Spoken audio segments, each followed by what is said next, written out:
Hello, fabulous friends, fans, and superstars. Welcome to your horoscope for the week of January 19, 2020.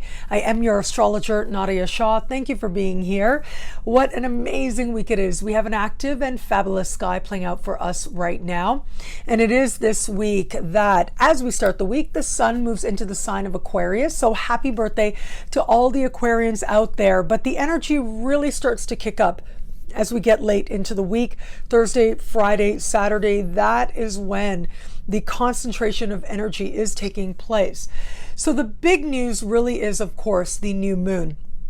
A lot of energy and a lot of attention is being paid on that. The new moon is taking place in the sign of Aquarius, and it is speaking to Uranus in a conversation of tension that astrologers call a square. And it will also be speaking in harmony with Chiron in a type of conversation astrologers call a sextile. And so it is the sun also speaking with Uranus at this time, with all this energy happening, a new moon, the sun, and last week Mercury moved into this part of the sky as well. All of this does suggest new ideas, new perspectives, and of course, rebellion.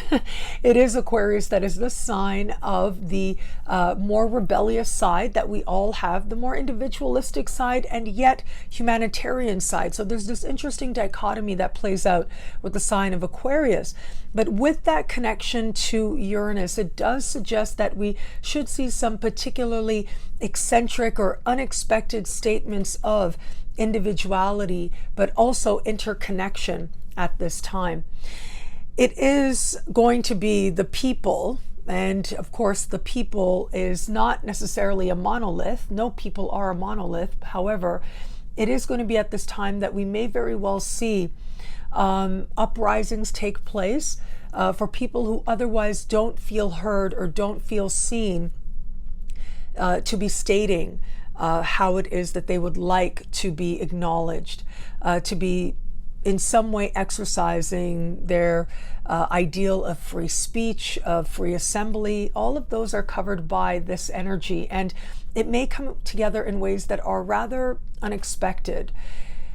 I do feel like that connection with Chiron, and the fact as well that at the very end of the week we have a beautiful connection between Mercury and Mars. Well, I think these are going to be saving grace energies.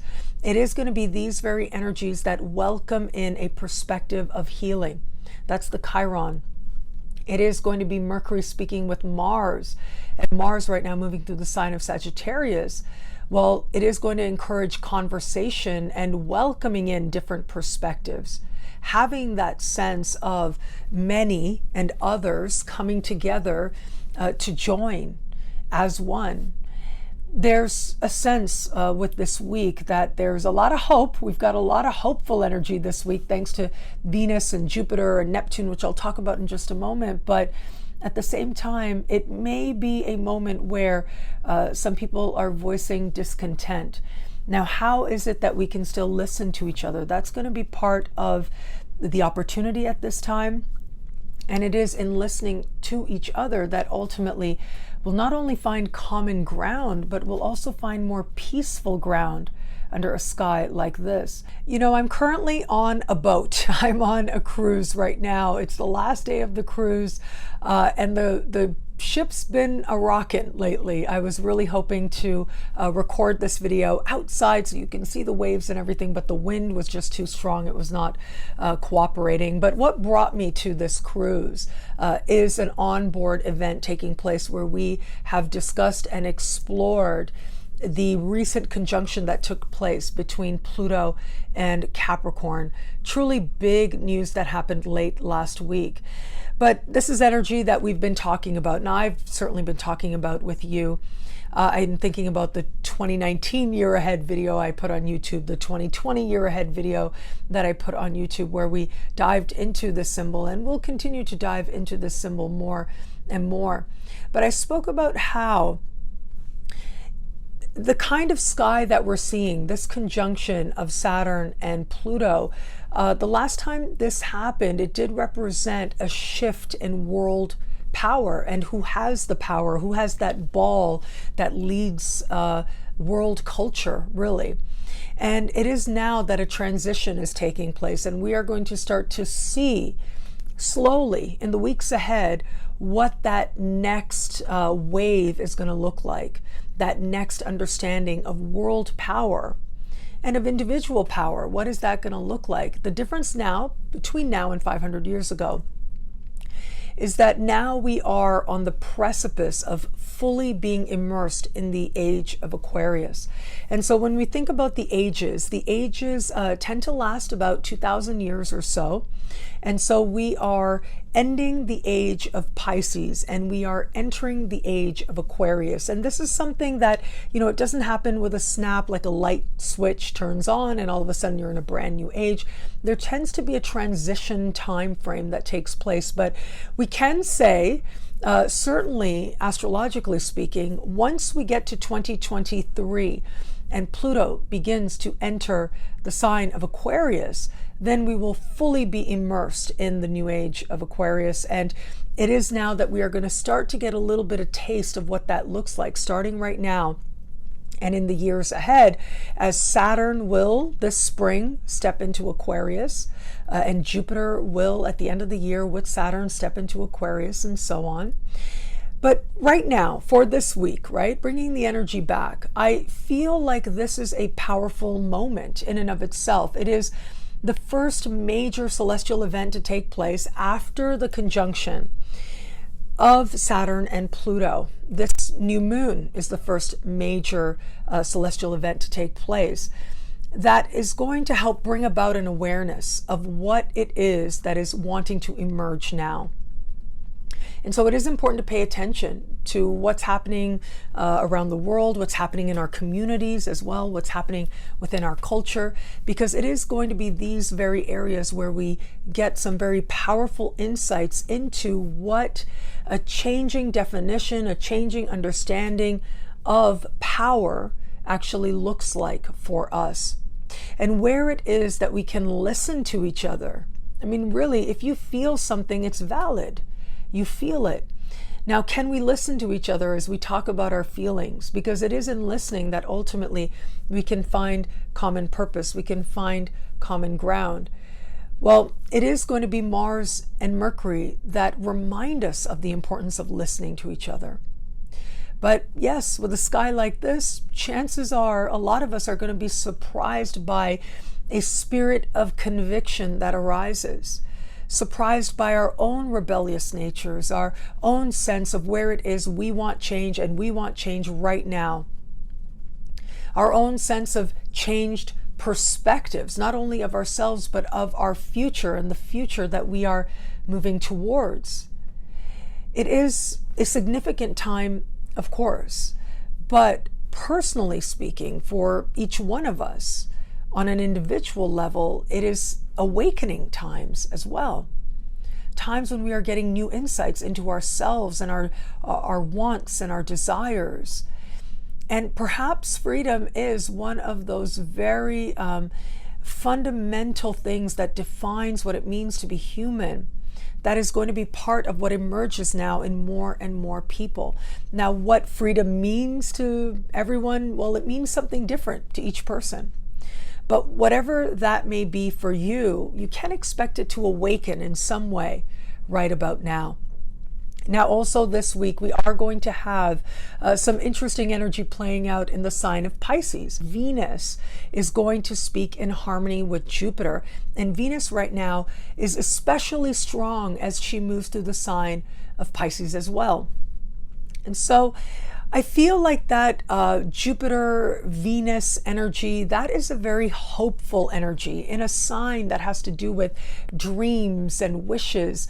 Well, chances are that there are going to be a lot of us out there with heightened hopes, heightened fantasy at this time as well, seeing things very idealistically, in some cases maybe more idealistically than they perhaps deserve to be seen. If it is that you are an artist or musician of any kind, if you like to tap into the more beautifying aspects of Venus, all of this energy can be used in a way that allows you to plug into source and bring forward something that you can feel really good about, that feels like you've connected with spirit. And that in turn gives greater meaning to what you create and whom it is you are.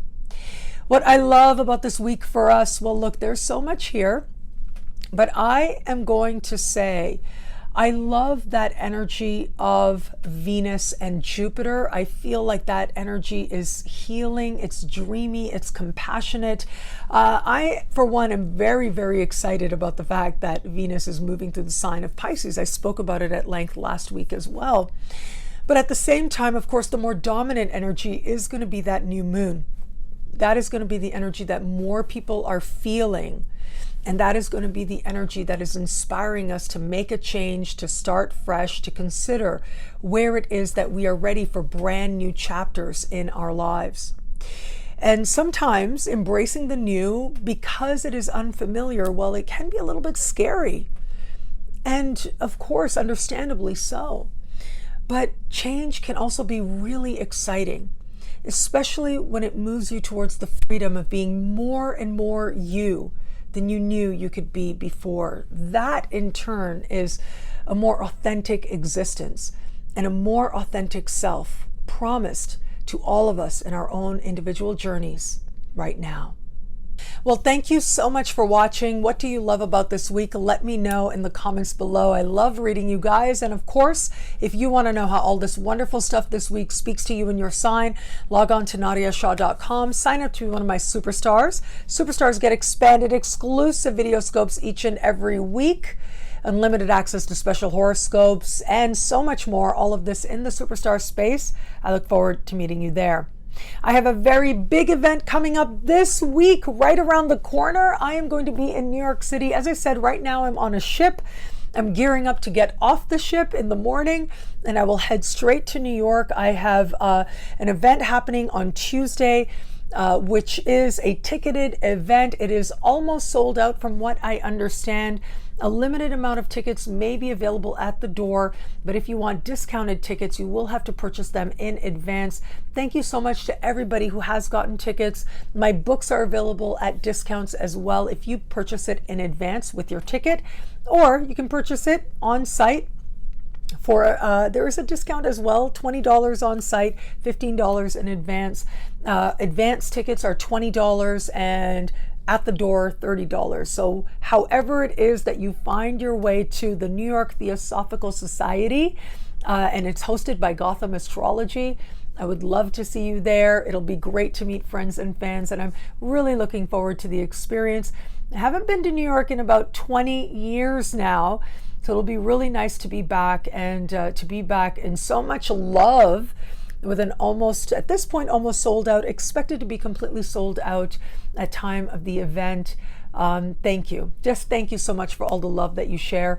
I'm also part of a panel on Wednesday night in New York City, and that panel is being hosted by the Astro Twins. It is at the Moxie Hotel in the East Village.